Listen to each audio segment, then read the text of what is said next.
یہ بے زبان جانور اس راستے سے گزرتے ہوئے نہ جانے کس تکلیف کی وجہ سے زمین پر آ گیا ہے، جسے کچھ لوگ اس کے مالک سمیت بڑی مشکل سے اٹھانے کی کوشش کر رہے ہیں، جس میں بالآخر یہ لوگ کامیاب بھی ہو جاتے ہیں۔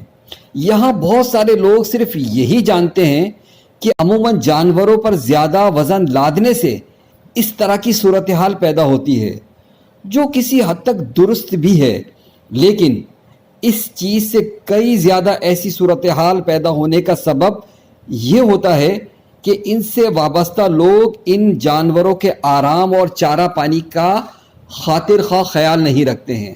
اس وقت پارہ 45 سینٹی گریڈ پر ہے۔ صبح کا نکلا یہ بے زبان جانور کس کیفیت میں گرا کچھ نہیں کہہ سکتے۔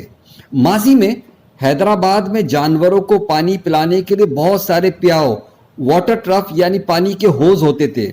وقت کے ساتھ ساتھ اب یہ بھلائی کے کام والی چیزیں ناپید ہوتی جا رہی ہیں، بلکہ ان کے نشان بھی اب مٹتے جا رہے ہیں۔